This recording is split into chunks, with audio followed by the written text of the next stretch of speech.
Welcome to Super Serious Film Fest, our theme series of movie reviews. This season covers the best and the worst of Nick Cage. The summer and winter of his career. In what we're calling Season of the Cage.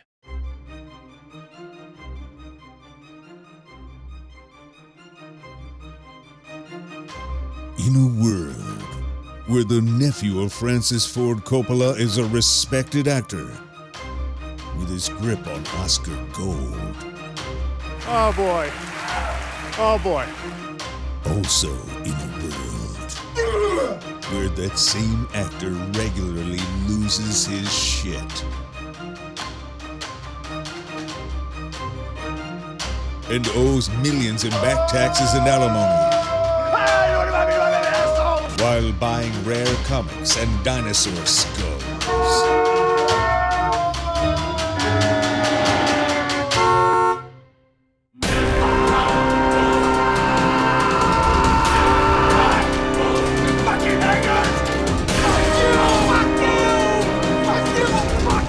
The winds of Nick's career blow hot and cold.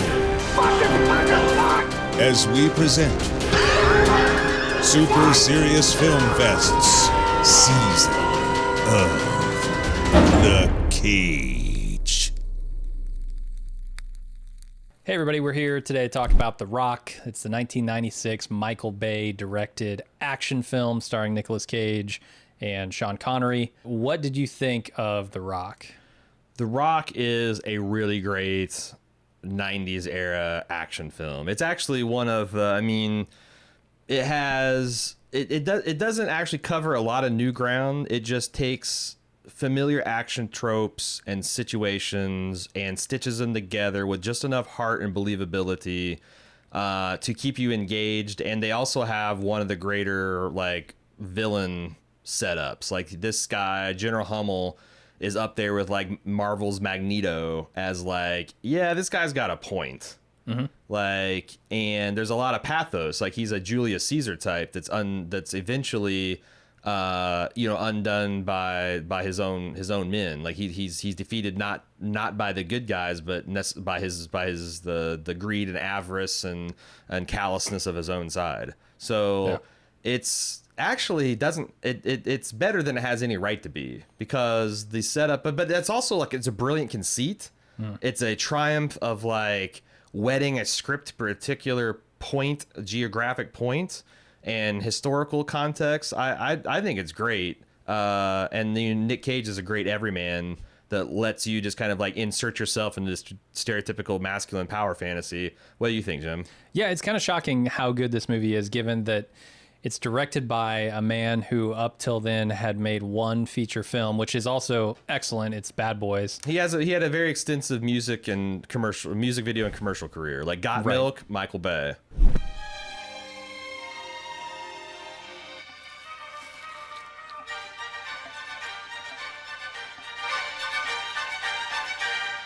And that was the Vienna Wood Dance in D, one of my all-time favorites. And now let's make that random call with today's $10,000 question. It's a tough one. Who shot Alexander Hamilton in that famous duel? All right, let's go to the phones and see who's out there. Hello? Hello, for $10,000. Who shot... Excuse me? Hold on, let me get some milk. No! I'm afraid your time is almost up. I'm sorry, maybe next time. Got milk?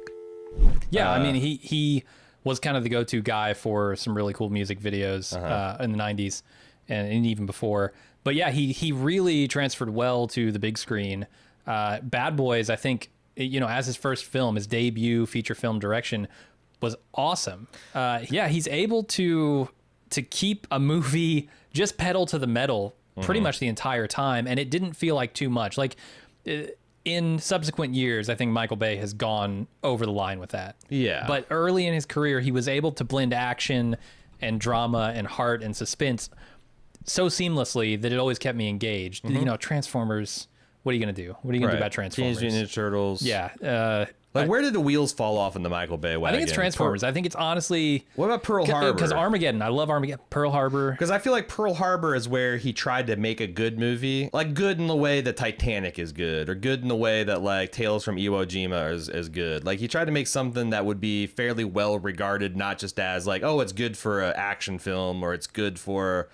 this or that. He tried to make a good film, and Hollywood essentially pissed and shit all over it. And then he's like, you know what? Fuck you guys. Here's Transformers. There weren't enough animal crackers in Pearl Harbor. That was really his downfall.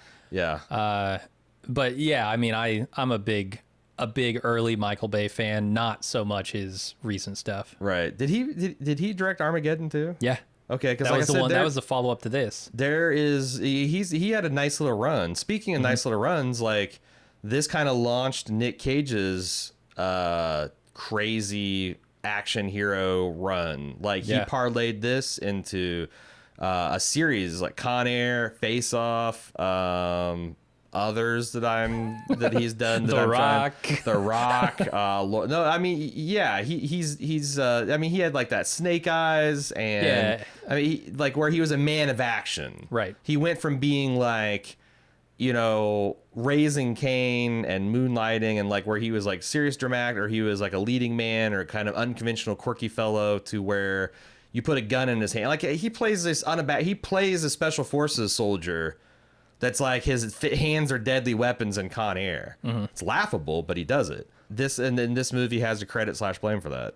It does. I feel like Jerry Bruckheimer might also get some credit / blame for that. Yeah, because he was a producer on this film. Yep. Hans Zimmer gets some credit / blame. Yep. He did the score for this film. Yep. Nice military, but they also have there's enough sweetness and light to underpin the Nick Cage finding out he's going to be a dad scene, and Mason meeting with his daughter and trying to smooth that history. Like he's got a little light touch that can, let up the dun dun dun dun, the almost Pirates of the Caribbean, the ballsy American version of that, and give some nice quiet character moments too. I gotta say, I wasn't feeling the flutes at the end so much. Well, it almost feels a little too lighthearted to me. Almost, yeah. A little bit too much. Yeah, but that's. I think that will be Michael Bay's autobiography title, A Little Bit Too Much. A little too much. The Michael Bay story. A little too much flute, a little too much CG. Yeah, but also this movie rode high on Sean Connery. Like this was like the tail end of his Sean Connaissance. Yes. The fact that like, hey, this guy used to be, James Bond, and when he wasn't strung out and doing Zardoz and the fucking Highlander, he's actually pretty sturdy leading man. And this definitely traded on his like sexiest man alive, former James Bond status. Yeah, there's that line when they're in the sewers, about essentially avoiding gang rape in the showers. Enjoying this? Well, it's certainly more enjoyable than my average day. Reading philosophy, avoiding gang rape in the washrooms. Though it's less of a problem these days. Maybe I'm losing my sex appeal. Which is clearly an allusion to James Bond. Sure. Clearly. Sure. And I'm sure he was on the cover of some magazine as Sexiest Man Alive at some point. They took it too far. Suddenly he was, smooch on Catherine Zeta-Jones in Entrapment. Like it got... Yeah, I mean, the age gap can't get greater than the age of the person in the movie with you. Right. Of the love interest. I don't think that's fair. Right. But they definitely tried that with Entrapment. The other thing that they do in this film is I feel like they essentially turn him into James Bond halfway through this movie, right? Yeah. When he gets the haircut, it's just action sequence after action sequence, and quip he goes after quip. from being John Mason in my mind Right. to being James Bond. And the movie works like that because you have to believe that this crusty old dude who's been kept underground for 30 years can still kill people with his thumbs and can... he needs Nick Cage because of the nerve gas angle, but he might, under the right circumstance, if this was a James Bond movie, he might be able to outwit General Hummel and his team of highly trained, motivated soldiers. Yeah. We've seen him do it, right? We've seen him do it as James Bond. We feel like it's just like through osmosis, they tell him we essentially find out that this guy's a British super spy, so we just assume he's James Bond. He's got all the skills and utilities that James Bond could have. Do they use Nick Cage in the same way? Do we get any baggage from this being Nick Cage? I don't think so because, again, Nick Cage, definitely a lot of the things that cemented his reputation as a broad actor have already That's been generous. You know, like we already had the vampires. Was it the Vampire's Kiss? Vampire's Kiss. We've already had the Raising Arizona. The vast majority of the Nick Cage freaking losing his shit YouTube compilation is in his. So, and I felt like he just used the Cage enough to like sell some of the comedy bits. I was gonna say, if anything, I think they reined him in a little bit. Yeah, because this was a more mainstream movie than I think a lot of the stuff he had been in up until now. Yeah. I think Michael Bay came in and said, you can be Nick Cage, but I want you to be 10% of Nick Cage. Right. Yeah. And that was like, I think he hit it like when they're trying to escape from, you know, it's like, do you know how to get out? It's like, this might have been useful information. Maybe, you know, he does that. Yeah. He does like when he's talking about to his girlfriend after he had the rough day at the office. There's a little bit of that with the guitar. Or how in Zeus's butthole did you get out of your cell? Do you think that was scripted, or he wung Zeus's butthole? He probably just riffed Zeus's butthole. I mean, who writes the word Zeus's butthole and expects a person to say it? I felt like in that escape scene when they've been locked in the cells and Sean Connery's getting them out, I felt like Nick Cage was just riffing that whole thing. Yeah. With the prepubescent daddy issues and the anger, I felt like that was not written in the script. Right. Even though that's kind of what they're getting at some points in the movie, I feel like he was given license to just make things up. Yeah. So maybe we should talk a little bit about the narrative of this film. Okay. And maybe get into some of the things that the film is trying to do message-wise. Mm-hmm. If you think any of that is really in there. Because it's hard to say. I think a lot of the message just gets lost in the sheer action. Mm-hmm. Because all of the message points seem to be throwaways. You know, one character will mention one line of dialogue that points out, hey, maybe Ed Harris is going too far here. Mm-hmm. And then they're on to the next action sequence. And I don't think that they spend enough time on that to really amount to anything in the movie. I think the moral of the film is contained in the president's speech. These past few hours have been the longest, darkest of my life. How does one weigh human life? 1 million civilians against 81 hostages. They need a decision, Mr. President. In the middle, Frank Hummel. That we have ignored, abandoned, or marginalized a great soldier like Frank Hummel. And that American boys have paid for that neglect, and blood is equally real and equally tragic. They need a decision, Mr. President. We are at war with terror. Fighting war means casualties. This is the worst call I've ever had to make. They need a decision, Mr. President.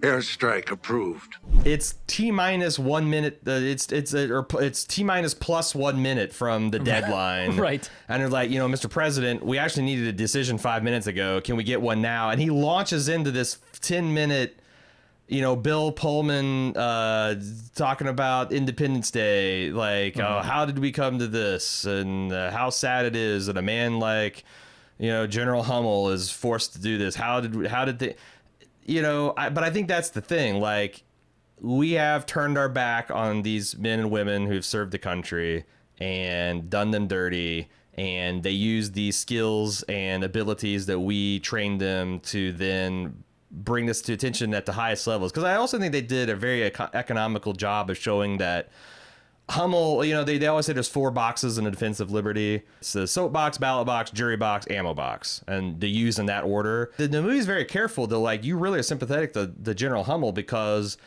it's all a bluff. Mm-hmm. Like George Hummel would be a terrorist if he actually intended to kill hundreds of thousands of San Franciscoans, but you find out that he never was. Yeah, and they do a great job with the casting in this film. I think Ed Harris brings to it both that intensity and seriousness of a man who you could believe might carry out this plan. Right. And actually go through with it. And yet he also brings with it some kind of softer edge. I don't know what it is about Ed Harris, but I view him both as a hard ass and also a guy who could just like come up and give you a hug, you know? Oh, yeah. And you need both of those things in this role in order to sell the idea that, oh, in the end, he was just bluffing because, you know, he doesn't actually want to kill these people. Yeah, there's a scene when he's on Alcatraz where he like, you know, bends down eye level to these little girls and like engages him like a father, like, and not in a creepy way, but like, hey, are you having fun? Hey, yeah, I need you to do this for me. And I always think, it's like, how does this scene play out? Because I imagine these girls bouncing up, teacher, there's a man that says we have to evacuate the island. Like, what? But because he doesn't, like, he knows he might have to murder civilians if something goes wrong. He doesn't want to murder children. There's like that, just a little bit. And in the end, he's actually willing to give his own life to protect the people who he'd been threatening in the first place. Right, exactly. Which ultimately, I think it's the best payoff you could have imagined for that character. Oh yeah, and there's like, I mean, it's kind of hokey at this stage, but like, you know, David Morse just really embodies that role as second in command. When he pulls the gun, there's this like this 5-way standoff at the end. You changed the coordinates, didn't you, General? That's affirmative, Captain. Oh, excuse me, General, but what about the fucking money? There is no fucking money. Mission's over. Bullshit, it's over. You're talking to a general, soldier. Maintain discipline. I'm not a soldier, Major. The day we took hostages, we became mercenaries, and mercenaries get paid. I want my fucking money! This mission was based on the threat of force. I'm not about to kill 80,000 innocent people. Do you think I'm out of my fucking mind? We bluffed. They called it. The mission's over. It's funny because it's essentially him trying to give the Michael Bain speech to these guys, like, you know, and it's also a very well done study of like the breakdown of the chain of command, because he's still got enough moral authority that when he, you know, says stand down, Major, or whatever, like the guy kind of flinches and backs off until David Morse seemingly backs to play. Yeah. But that's a really exciting, you know, standoff. It's right up there with anything you've seen in like Reservoir Dogs or. Well, it's funny that you mentioned Independence Day earlier on, because watching this movie, I was thinking the exact same thing. Independence Day, and I want to talk about the setup of this movie, because they really set everything up efficiently. You know, you get the story of this man who's lost his wife and now has nothing else to lose, and so he can go and do the thing that his heart has always told him that he should do. At the same time, they're also setting up Nick Cage's character, and I think the setup of Nick Cage's character is almost identical to the setup of Will Smith's character in Independence Day.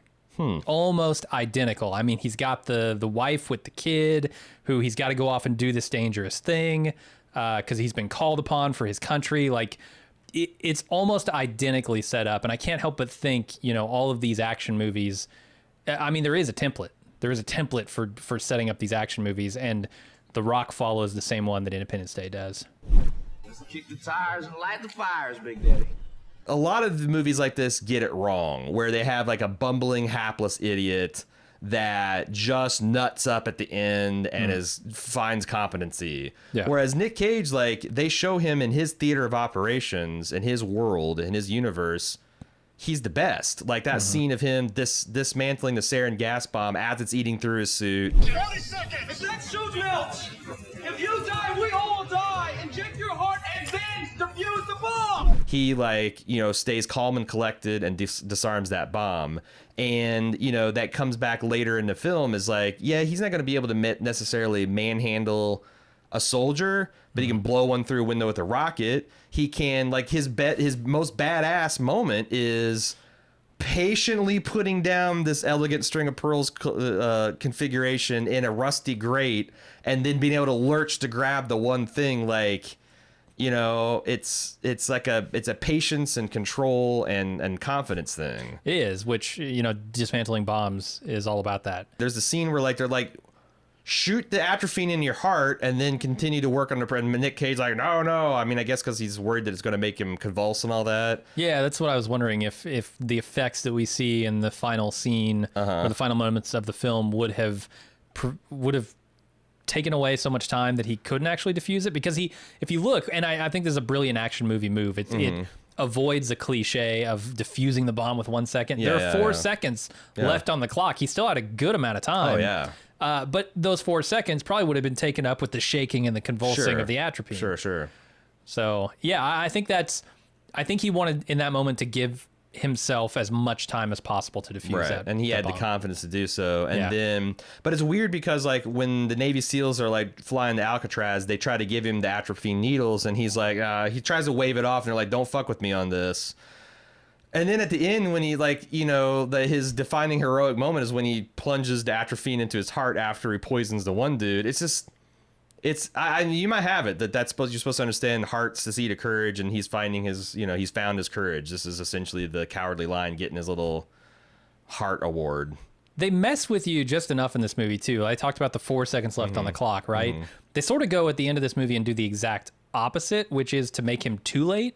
Like he's just too late. He puts the atropine into his heart. He convulses, and if he had those 5 seconds back, maybe they see the green smoke before they bomb Alcatraz. Now it doesn't have any effect. I wish it would have had some kind of it doesn't need to kill all the hostages, but some greater effect. Like maybe Mason is vaporized. You know? or something like that. I do think because he's just a little too late. I guess they have to have the fireball because you had to have Mason believably get blown out to sea. But it is some bullshit that this thermite plasma, which is essentially a sci-fi weapon invented to incinerate things, like Nick Cage gets blown 100 feet in the air with nothing but fireball behind him. Oh, that happens multiple times in this movie, but yes. What? I mean, but that's what the hell? How does he get blown out to sea and he's intact and not burnt? Like, he just gets wet and knocked out, and Sean Connery's able to quickly swim over to him and save him.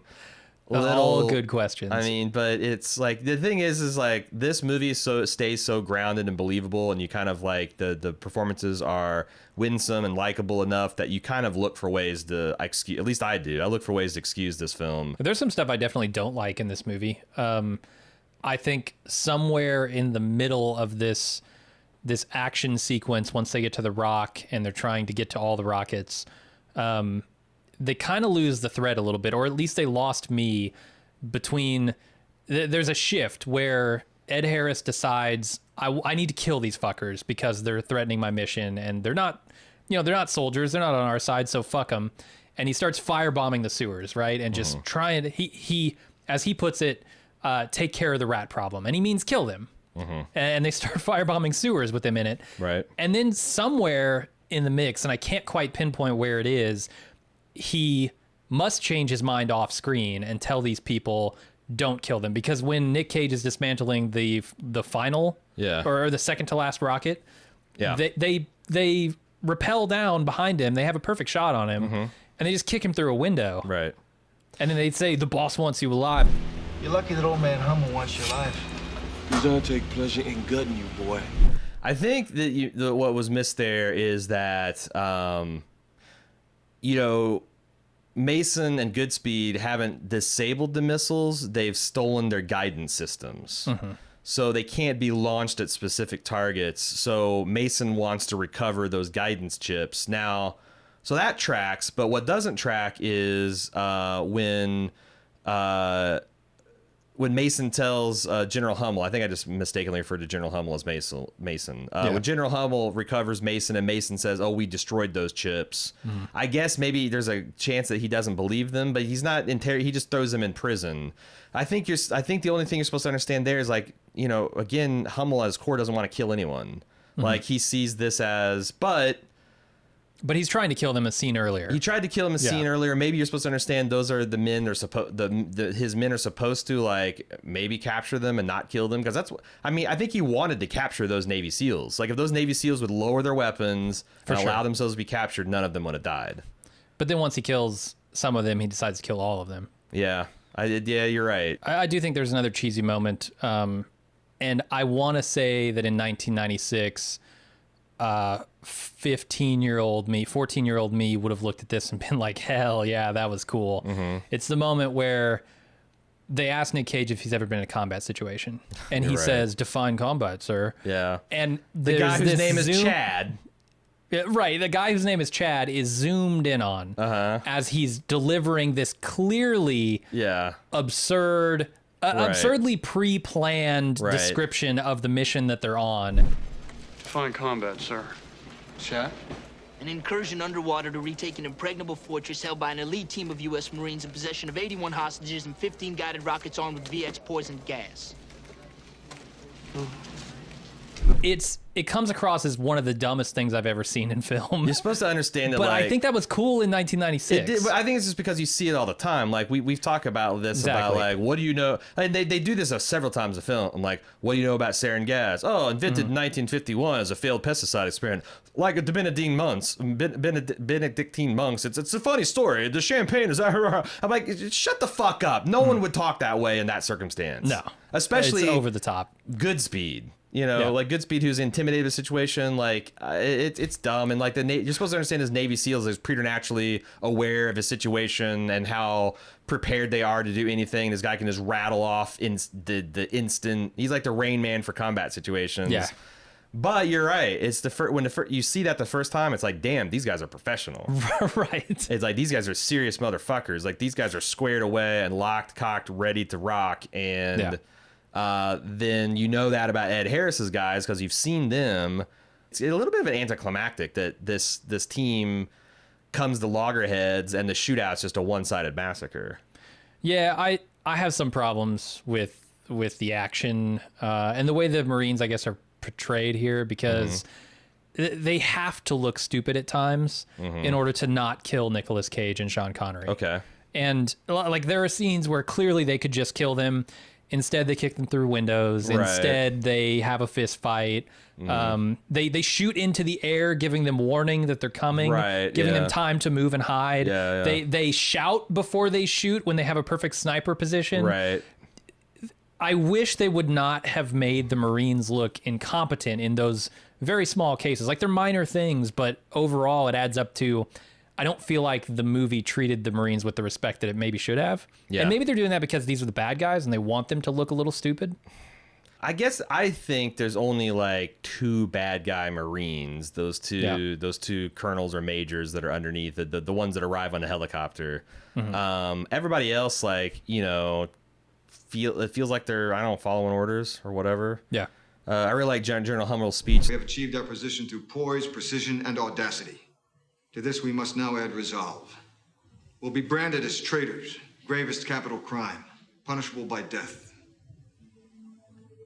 A couple hundred years ago, a few guys named Washington, Jefferson, and Adams were branded as traitors by the British. And now they're called patriots. In time, so shall we. And he seems like a hell of a leader. I really liked like him. And then, you know, choosing Michael Biehn as like the opposing commander is a deft choice because he's like, I mean, he's kind of like his archetype is the doomed soldier. Yeah. Right. Like he's a little bit of like he's the American Sean Bean. Yeah, he is. He's there to die and bum you out and motivate the other characters. And he does a real good job of again showing like the moral dilemma of like, here's a guy who, look, man, I agree with everything. We've been through the same, but like you still can't mutiny against the lawfully elected government of the United States of America. Like, look, this is I swore a vow to defend the country against people like you. Yeah. But it's like, it's just, you know, it invites the audience to like, well, what do you think about that? Because at the end of the movie, I almost wish there was a fictional boilerplate epilogue that says Congress in 1997 authorized a Special Forces Remuneration Act where like you can direct the CIA's cocaine money to widows of Special Forces guys that get killed in Black Ops. Because that's the thing is the like Red Sea Trading Company. I don't think that this is a real problem because I feel like if a squad of SEALs got pasted in some kind of Black Ops misadventure, they would just die in a training exercise. Right. And they would pay, like, you know, because the one thing that would draw a lot of press and attention is if a bunch of war widows were like, not only does our husband die and our fathers die, but we never got an answer why. We never got paid their death benefits. We never got their body for a funeral. Like, it seems like a self-inflicted gunshot wound from our federal government. There's a way to...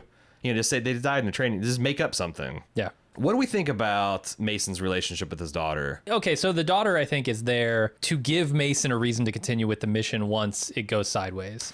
once the SEALs aren't there to force him to do it. It's the emotional leverage. Like, where are Right. you going to go, John? Because if these missiles launch, your daughter dies. Yeah. Or has a good chance of it. Okay, you're right. That's the number one important thing it does is keep him on mission. And it also, I do think it brings a little bit of, it makes him even more sympathetic in a way. And it kind of gives you, at the end of this movie, a vision of what his future might be, too. Right. He might actually be able to reconnect with his daughter. They might get to know each other. They might, live happily ever after. That kind of thing.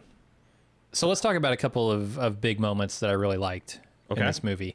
The car chase sequence. I mean, when I think of car chases, this is probably the number one. I know, look, Steve McQueen, no offense, he's done some great car chases before my time. Right. The Rock is my definitional car chase. You also had, like, I really like the, was it the Volkswagen in the original Bourne Identity?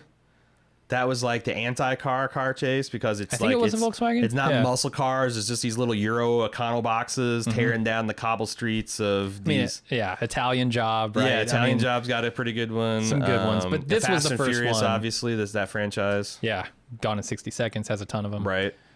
This is the first one that I really stood up and took notice of. I mean, it's great because it's got the hills of San Francisco, which automatically you're going to see shot after shot of police cars and Hummers and Ferraris launching into the air and having their suspensions destroyed. Right. Well, we can't use that car after that shot. Right. And I think it's also got the brilliance of, like, it's a David and Goliath story. Yeah. You've got a Ferrari, he's got all the speed and agility, and then you've got the Hummers, which, at the time, you couldn't buy a Hummer. Like, Arnold Schwarzenegger had a Hummer. He bought it like Army surplus, and it's like a fucking assault vehicle. And they were kind of had this mystique of, like, it's almost like a tank, like it's like the Batmobile rolling down the road. And they use that to great effect because they do. You got the fruit stands. I mean, all the cliched things, right? The old lady crossing the street, which I want to zone in on her in a second, but they have like the water truck. The water truck is a stand-in for the plate glass movers. But they do the plate glass window too with the Ferrari with Nicolas Cage. Right through a fucking building. Lambo, I don't know what it is. I think it's a Ferrari. Yeah. Yeah, so they do all the cliched things, but they also do some really interesting things. There's the one that gets me the most is when there's one point where there is a wheelchair athletics team that is just crossing the street, literally playing basketball in the middle of an intersection. Yeah. And he almost hits them. Yeah. Why? Yeah. Why would that be in there? That's not even San Francisco. That's just a joke, right? Oh, yeah. Okay. Well, I mean, there's a lot of jokes. Like, what do we think of the train conductor? Oh, I fucking love this guy. And then, like, his streetcar gets blown to hell 50 feet straight up in the air with a giant fireball. But then we see him, like, swearing revenge upon, Sean Connery and Nick Cage later on. Damn! This sucks! Where's that son of a bitch at? I'm gonna hunt him down! That motherfucker ain't safe nowhere! Like, where do they find this guy? I can only explain this guy as there's no way this guy is an actor. You don't think so? Because only a man with doing two jobs that he desperately loves could give this much emotion in a performance. Right, yeah, it's not he's got the job of being a streetcar driver, which he is, and the job of being cast in this movie as a streetcar driver. It's the only way you get that reaction. I feel so bad for this guy because he's doing a job that he so clearly loves. Like, and he has a borderline sexual relationship with this streetcar. Yeah. He's like, oh, my baby. It's a special lady, yeah. And when it's burning, he's like, oh, they're burning my baby to the ground. And he clearly fucks this streetcar. Clearly. Gotta watch out. It's the third rail, literally. That you're gonna be laying there. They must have, like, filled this streetcar with C4 for the final explosion because it goes up in a fireball, and you're right, it shoots. I mean, because it's straight up. This is a vehicle that runs on electric power. Yeah, there's no gasoline in the streetcar itself. No. Yeah, because it's a cable car. It has the electric cable, and that's what runs it. So, like, I am perplexed at what caused the massive explosion. I mean, it's got to be the truck it hit. Maybe. But or hit a gas pocket in the manhole, the cover that it drove over. I don't know. But my favorite thing about that whole sequence is that through the crash where the guy is screaming, we're gonna crash, save yourselves. Yeah. through the fireball, through the 15 feet into the air, 30 feet into the air, and the crash and the slide toward the Ferrari, the driver has to be in the vehicle. The driver is in that streetcar, and then he's fine when it crashes. Yeah, the guy's tough. It's the amazing. guy's a little fire plug of a man. That has to be a studio note, right? Like, you can't kill this streetcar driver. Probably, yeah. He's the star of the film. This also, right after the streetcar blows up, you see a Michael Bay staple, which is where he takes the camera and he sweeps it along the star's like knees, looking up as the star, like, and then this is Nick Cage dazedly getting himself out of this Ferrari as the guy turns around and looks over his shoulder in the opposite way. Yeah, like, it's the hero shot. And it works, man. Like, it works on fucking Captain America and the Hulk. It works on Nick Cage. Like, one of these days I want to get a telephoto lens and swoop down at our knee level, shooting up at us, and see what kind of badasses we look. Because it's a Michael Bay kind of touch. The most interesting thing, I think, is that they are literally setting up a trolley problem here, because if you notice, the old lady is what causes this crash. The old lady is crossing the street. Sean Connery doesn't want to hit her, right? So he swerves and he crashes into the streetcar, which then that knocks proceeds it off its to track kill and who knows how many people. Literal trolley problem they're setting up. He knows exactly what he'd do with the trolley problem. Yeah, no, it's great. The interrogation of Mason. You've got William Forsythe in there. You've got the chief of staff from the Bartlett administration from the West Wing. I forget his name, but Womack. And Womack's like telling this guy Forsythe that you can't strong arm Mason. It won't work on that. And the guy walks in there and he strong arms Mason. Right. Then they let Nick Cage in there. Nick Cage's like, I'm not trained for this. Like, you're an FBI agent, aren't you? Well, I'm Stanley Goodspeed. But of course you are. They're aghast at what they themselves have done. He weak arms him. It's such a ridiculous thing, and then he gives him shit about like, oh, why don't you just put him at the Taj Mahal? I was like, fucker, I got you what you wanted. I wasn't a trained hostage negotiator or whatever. They're like, Wojak's just the fucking worst in this movie. Are you calling him Wojak? Is it Womack? Yeah. All right. I was wondering if you were calling that for a reason. No, it's just Wojak. I love that to establish that Mason is a serious guy. They show his this guy lives in like the fucking same cell, the cell next door to the man in the iron mask. What is the national security reason for not letting this man have a haircut in 30 years? Scissors? Nah, they can do it with clippers. Not letting him shower, I don't know. He's in this cell that's got like running water going, like it's dingy, and there's probably a rat in the corner, but he's got an extensive library of like Reader's Digest versions of it, just a book that says Shakespeare on the spine right. and the art of war. Like, he just reads those books over and like, in 30 years of your, philosophical readings, John, you're just now making it to Shakespeare and Sun Tzu. Like, get the fuck out of here. Right. I don't think the majority of the audience picks up on that clues that Nick Cage is picking up. Yeah, which I think is it's designed to show that Nick Cage is kind of an equal in intellect. Yeah. At least to Sean Connery. There's something in Sean Connery he'll see. Yeah, that's impressive. Like, between that and fucking the prom queen, now you got Mason on your side. Yeah. If we ever remade The Rock, could we go full triple-breasted suit? Because the sheer amount of double-breasted suit in this mid-90s film is out of control. Like, there's so many. There's so like the double-breasted era was weird because you used like 3 suits worth of material to make one suit coat. Yeah. Like, you could literally jump off a building and like deploy those things as wings and fly. The thing that Womack in particular is wearing, it's a triple-breasted suit. You can't tell me otherwise. I feel like the only way we're going to get to triple-breasted is if we first go no-breasted, and then you get you get the counterculture move, right? The style fashion turns so far from that side, it goes to triple-breasted. I feel like another Star Trek saw the future, because I think the Wrath of Khan era Starfleet uniforms are triple-breasted. The Wrath of Con Air, yeah. The Wrath of Con Air era suits are triple-breasted, because you had, like, the one thing and then the cream-colored and then the other red thing that slides. Like, it's a triple-breasted suit. There's a lot of really good, like, grace notes for performances. Like, I really love Sean Connery's affected struggle with blueprints. because he wants to be brought to the Rock. Yeah, and he's waving him in Womac's face. Yeah, and he's like, oh, he's clearly fucking with the guy and trying to get to the Rock, but like it's really good. I like his performance there. Let me ask you this: does the Beatlemaniac thing ever come back up in this movie? Beatlemaniac. Yeah, I remember at the beginning, Nicolas Cage buys this very expensive vinyl. Carla won't approve. She thinks it's dumb to spend $600 on an LP. Carla's right. Why don't you just spend $13 on a CD, man? First of all, it's because I'm a Beatlemaniac. I think it's more that era of music because he talks about being a chemical super freak. Yeah.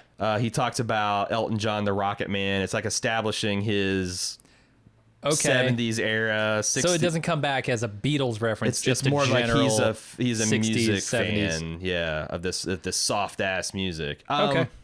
What do we think about the Rocket Man scene?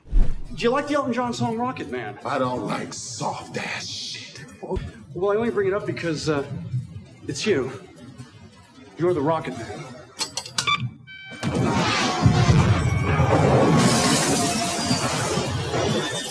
Here's my theory. Michael Bay watched True Lies on opening night, saw Arnold Schwarzenegger fire a terrorist off of the front of a missile off of his Harrier jet, hanging by his suspenders or some shit, and he's like, all right, guys, hold my beer. Because it makes, and it's just ludicrous, like the missile POV of the guy doing his like doing his knife dance, and like showing it's all lined up. Right, it's all lined up, and Nick Cage then forces an Elton John Rocket Man joke, where this guy could have at any time just come around that missile and gutted him. Right. You know, I'll like take he's been he's been boy. wanting to take pleasure doing for a while, and Not the same guy. Not which the same guy. I know you know, but I just not wanted the to clarify. same guy. But I Yeah. think all of the Marines would take pleasure in gutting this particular boy.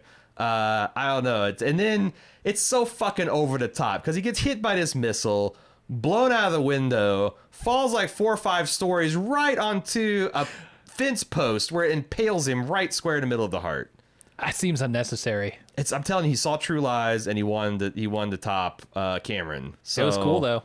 Is this the first movie that ever did the doomed soldier dying with his sidearm, his holdout pistol cocked at a 45-degree angle up in the air while his face is in the dirt and he's just squeezing off shots in defiance and screaming? Oh, like that's the point break kind of thing? Well, except Point Break is more of I guess it's a little bit of that flavor, but this is like was it Captain Miller in Saving Private Ryan, where he's shooting the tank just like this has no hope of working. I'm doomed, but I'm just So it's not like a out of frustration kind of it's thing. A defiance. It's more like of it's like it's like hell's heart I spit at thee. Like it might be. I couldn't say for sure because I felt like that was the climax of the shower, the shower scene. Michael Bay doing that. You say a shower scene. I don't think of this kind of shower scene. No, it's this Sean is Connery the Michael Bay version of the shower scene. Yeah. I also love the scene of like Womacks saying, Goodspeed, you got to get Mason on board, and he's like, well, he's got a gun. He's like, what do you got, a squirt gun? Next transmission. Goodspeed, have you resolved the situation? He's got all the guns now, sir. The moment Sean Connery pins this dude to the knife in the neck, and he goes, you must never hesitate. As he hesitates and pauses to admire his knife kill. Right, and then the second guy starts shooting at him. Yeah, like I thought that was pretty funny. It's great. Nick Cage admiring the elegant string of pearls. The way he does, like, he's just got this extreme concentration pulling it out, and then he looks at it, and, like, it's this great little moment where he, like, the technician in him is like, oh, wow, this is pretty sweet. Like, I think that's great. Another thing that needs to get the fuck out of this movie is the laundry cart chase. Okay. Because I don't know if we've talked about this yet, but a weakness of this film, I think, is it has no business being 2 hours and 50 minutes long. I think I agree, and this is probably the sequence that could most easily go. I don't think it needs to be like 90 minutes, but a tight hour 55 with this scene and maybe a couple others excised. I don't think anyone would cry about. And I think this is honestly kind of a duplicate scene. I mean, it's a slightly different type of action. It's a slightly different set, but ultimately, isn't it very similar to the firebombs that come down into the sewer? I guess. Like the only thing that this scene does is that I think is important is gives Nicolas Cage the opportunity to kill somebody. Right.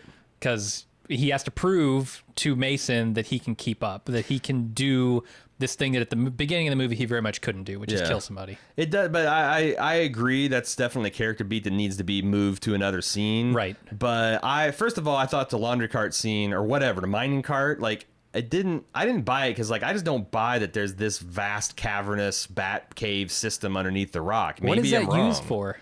Like I said, I thought, like I put my notes, I called it a laundry cart. Yeah. Because otherwise, maybe there's like a thuggy cult that's got child slaves down there mining, I don't know, Tabana gas for the Kali death cult or whatever. Like I mean, it's just a direct lift off of Temple of Doom. It is, yeah. But there's nothing to really ground that in anything. Maybe it transports all of the raincoats that are needed to construct rafts. Yeah, it was to get off the island. That's the thing. You think the building the raincoat raft was impressive? It's the logistics to always get you. Yeah, raincoat distribution tracks. Yeah, those were a bitch. Carving the face out of soap and making the raincoat boat, no problem. But the transportation network to make those things possible, boy, that took years of planning. So many Rita Hayworth posters covering those tracks. The jail, the whole prison was just nothing but Rita Hayworth everywhere. That's the thing is like Rita Hayworth posters are like predator cloaking devices for prison wardens. That's a fact. Yeah. They see Rita Hayworth and like, oh, there can't be anything going on behind this poster. There's one other actually kind of nice moment that I like where Nicolas Cage is putting to Sean Connery the situation, you know, like Sean Connery's on his way out. He's leaving. He's done with this mission. The sniper's going to shoot his ass. He tells him, look, this is all gas-based, and they've got rockets. It's going to distribute all over your daughter, essentially. You need to come back, and you need to do something about this. And what choice do you have? And it's interesting because in that moment, Sean Connery looks up at the ceiling, and there's a grate, and he can kind of see daylight. And I feel like that's him pondering the question, do I escape and get my freedom, or do I save my daughter? And I thought that was a nice little moment. Yeah, no.